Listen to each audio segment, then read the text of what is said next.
My name is Adam Osborne. I'm 24 years old and I live in Beckley, West Virginia.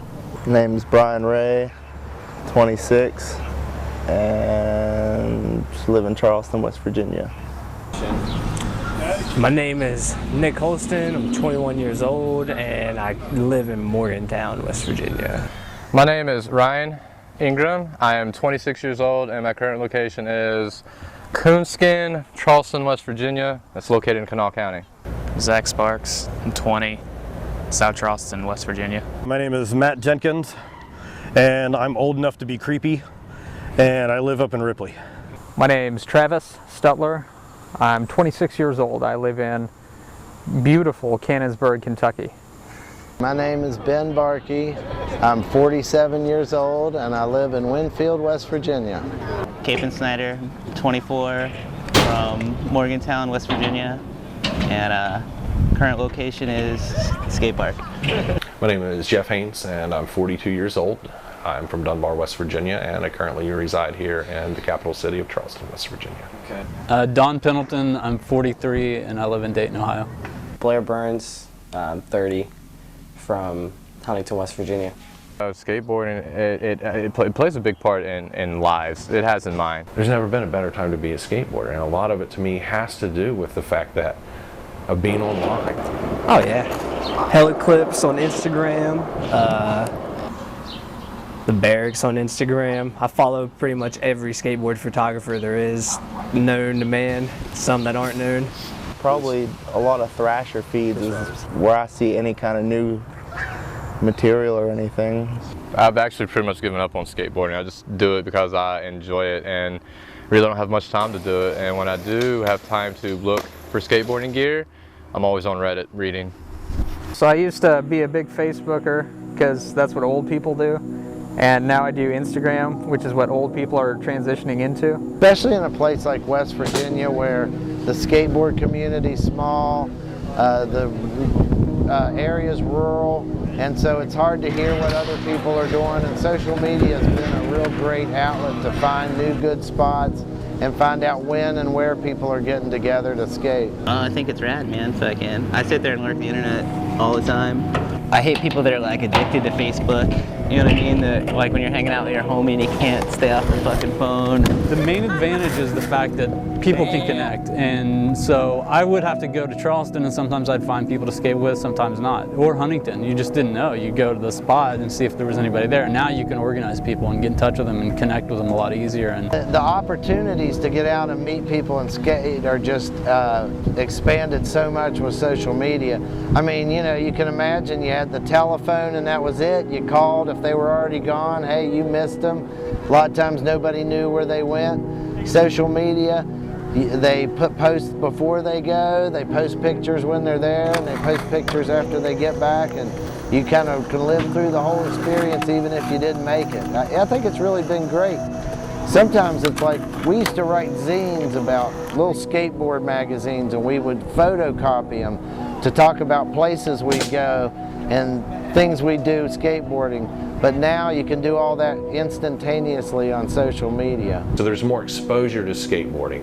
So is that a good thing for skateboarding? Yes, it is, because it helps the industry grow, because I have never in my life seen more product available at the click of a button. well, the pros, I think, is that it's leveled the playing field some. Like you said, some of these companies like Polar and Magenta and Isle that are just starting to come up, and even like Gnarleston, you know, you can have the same advantage as these bigger companies. You just have to work harder than they do. I mean, they have more resources and more money, but you can connect with people. You can let them see your products, and you know, if it appeals to them. You get to see on the West Coast, you get to see everything on the West Coast, to the Northeast, to the South, to overseas, what everybody's doing. I think people posting shots of DIY spots, and posting videos and stuff like that is making it more accepted. The DIY posts on Facebook and in Instagram, I think that's really good for social media, because it shows kids and others alike, show them how to pop up their own spot. You know, if they don't get a park, they can just go get some concrete and build this shit. I'm definitely one for keeping skateboarding in the hands of skateboarders. That gives like kids, especially young kids starting skateboarding, like something to strive toward, you know. And it's all the time, non-stop, 24/7. You don't have to wait 3 or 4 months between major skate videos to watch people outside of your little podunk town to do some skateboard tricks. It's every day, all the time, constant, new, full parts. You know, even kids that are ego tripping, like, I'm better than these dudes, or they watch videos from the 80s and they're like, I could have been a pro back then. Well, maybe you could have, but skateboarding was different because, like, the basics, you know, back then in my basics, I told you about the basics, and now what's the basics when kids start to skate? It's probably not even an ollie, it's not even a kickflip, it's probably, right, that's what I was going to say, it's like probably a tray flip, right, a 360 kickflip, Jason Lee. You know, back then, I like remember when they started doing those tricks. You can also, you know, build off of people's energy. See somebody do a trick, it makes you want to do the same trick or one-up them. Younger kids today, that's the way they mainly communicate with one another, and like you see that and you're exposed to it more easily versus if, like, say you're not from a skateboarding town or a skateboarding community where it's like there's a good scene of skateboarding. If you can see it via the internet or, you know, any type of social media, it could expose you to it, you know, easier. I'm stoked that skateboarding's been around so long, that we've become so factionalized, that it used to be us versus them, skateboarders versus the world, but now it's like us versus us. I think social media outlets for skateboarding it's basically taken off. You can get instant videos and see whatever pros are doing in their daily life. Yeah, I keep up with, like, a lot of the kids I used to grow up skating with. Like, you know, some of them dropped off, some of them still skate, and I keep up with, like, you know, what they're doing, if, you know, if they're still skating hard, you know.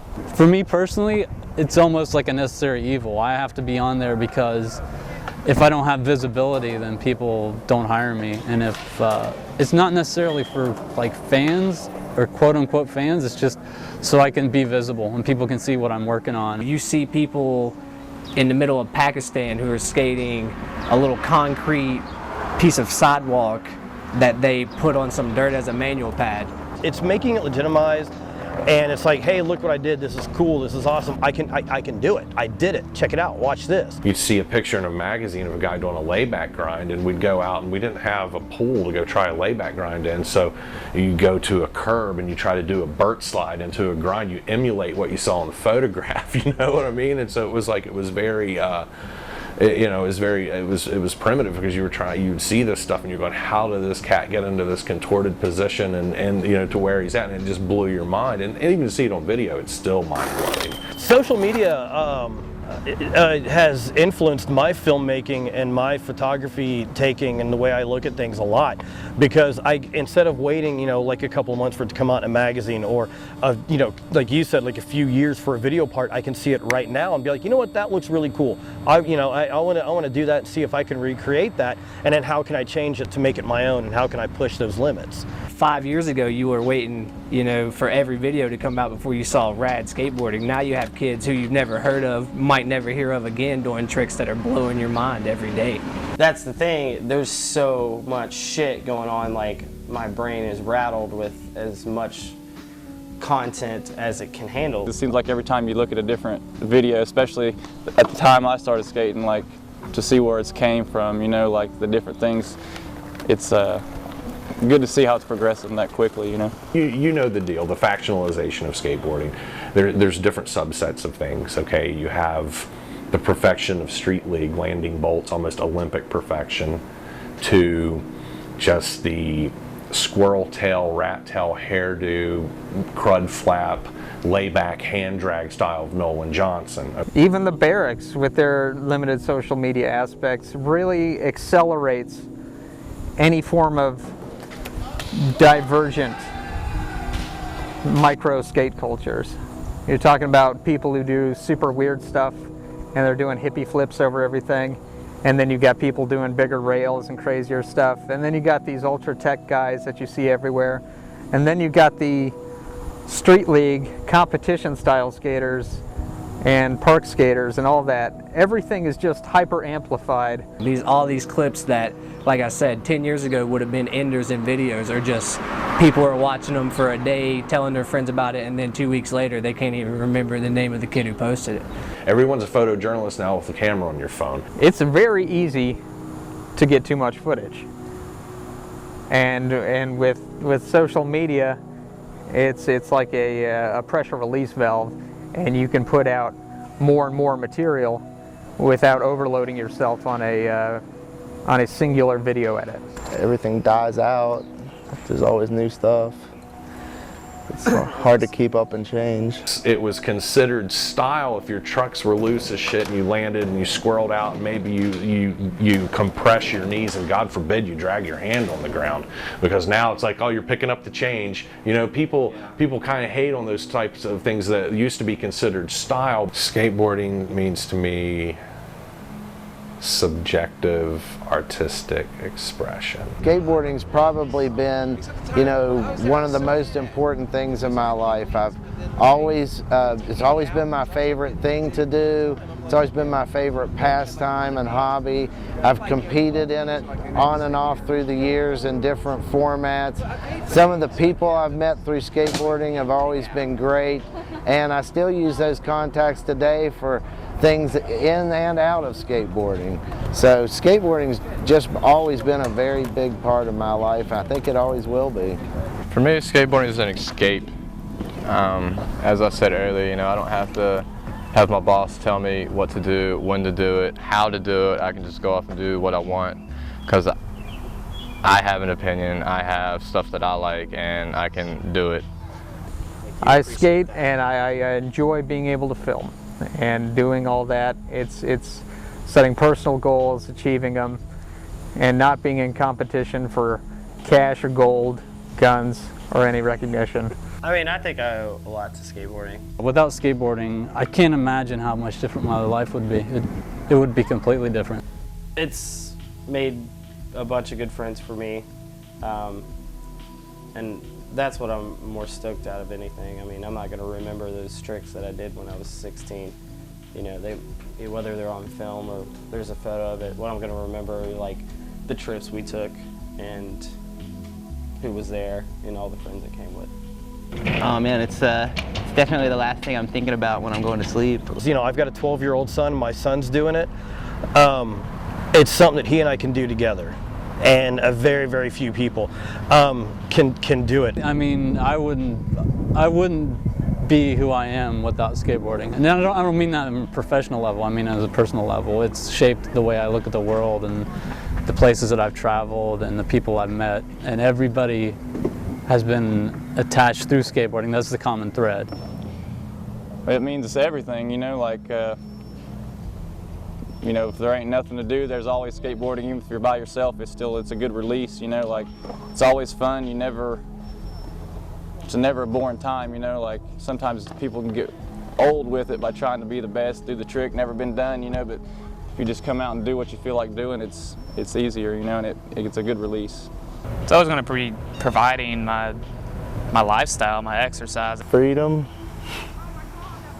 America. I don't know. Antidepressant. If I hadn't skateboarded, I wouldn't know the people that I know.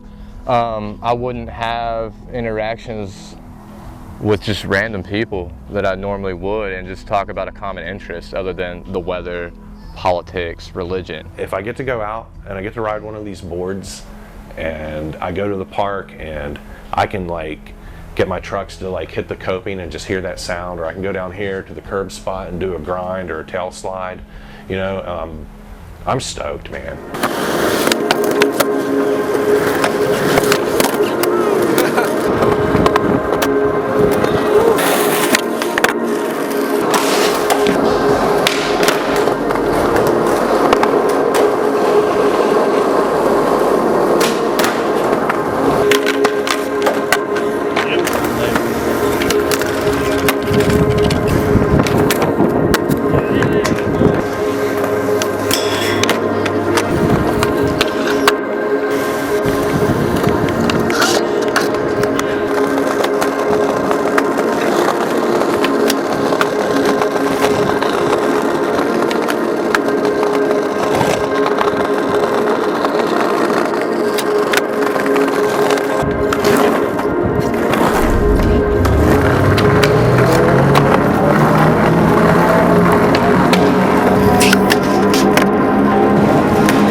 I'll get you on fucking YouTube.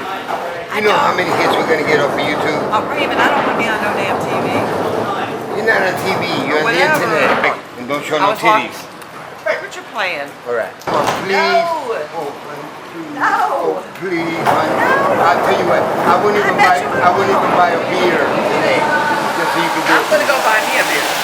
Okay, you can buy yourself a beer. Please. No. Oh, come on, it's so easy. You say, even though I broke my wrist, skateboarding, I still believe in this product. I was gonna say, is it cool if we skate this gap I get? Buddy, I don't care. You don't care? No. Well, thank you. What I tell everybody is, have fun, be careful, but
I see this gentleman from this area.